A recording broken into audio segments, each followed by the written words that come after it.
Halo guys, sudah bersama saya dalam rancangan Santuy Geografi KSSM SPM episod 35.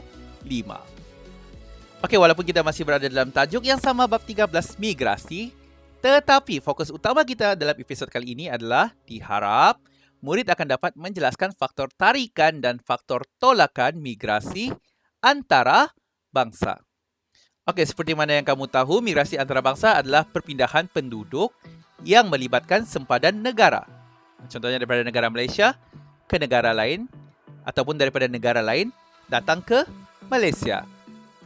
Okey, begitu juga dengan faktor migrasi antara bangsa juga mempunyai faktor tolakan dan juga faktor tarikan yang menyebabkan berlakunya migrasi antara bangsa. Okey, kita lihat apakah faktor tolakan yang menyebabkan berlakunya migrasi antara bangsa. Yang pertama disebabkan oleh peluang pekerjaan yang terhad, terutamanya di negara asal. Okey, kerana pekerjaan di sana juga tertumpu pada sektor pertanian, penternakan dan juga perikanan. Okey, jadi kekurangan peluang pekerjaan ini menyebabkan orang lebih sanggup berhijrah ke luar negara untuk mencari kerja yang lebih baik. Yang kedua, disebabkan oleh faktor kadar upah yang lebih rendah. Okey, sama macam migrasi dalaman. Okey, apabila kadar upah yang rendah disebabkan oleh pekerjaan seperti pertanian, penternakan dan perikanan, maka ia akan menyebabkan taraf hidup penduduk rendah. Jadi menyebabkan ia ataupun mereka keluar berhijrah ke negara yang lain untuk mencari pekerjaan yang lebih baik. Yang ketiga, faktor migrasi antara bangsa disebabkan oleh faktor tolakan berlaku disebabkan oleh politik yang tidak stabil. Jadi apabila politik tidak stabil, ia akan membawa kepada peperangan seperti mana yang berlaku di Syria dan juga Palestin. Jadi akan berlaku banyak pelarian yang cuba menyelamatkan diri dan keluar daripada negara tersebut dan pergi ke negara-negara yang lain. Okey, terdapat juga faktor tolakan seperti bencana alam. Contohnya kemarau yang panjang.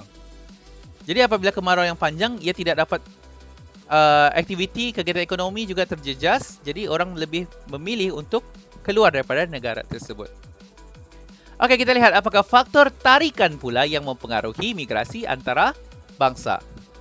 Kerana terdapatnya banyak peluang pekerjaan dalam pelbagai sektor seperti perindustrian, pembinaan dan perladangan di negara yang ingin dituju. Okey. Kedua, disebabkan oleh faktor kadar upah yang tinggi, menarik minat orang yang ingin meningkatkan taraf hidup. Apabila pekerja dibayar dengan kadar upah yang tinggi, ia akan meningkatkan taraf hidup penduduk tersebut. Okey. Yang ketiga, faktor peluang pendidikan. Okey, selain daripada orang yang datang daripada luar negara ke Malaysia contohnya, okey, untuk bekerja, ada juga disebabkan orang yang berhijrah ke Malaysia untuk peluang pendidikan di peringkat yang lebih tinggi, contohnya di peringkat universiti. Dan yang keempat, faktor kestabilan politik, okey, yang stabil telah menarik minat pelabur dan pekerja asing datang ke Malaysia. Bayangkan mana ada orang mau datang ke negara yang kucar-kacir, yang berlakunya peperangan. Okey. So, itu adalah faktor migrasi antarabangsa, tolakan dan juga tarikan. Sekian, terima kasih. Diharap kita akan berjumpa dalam episod yang akan datang.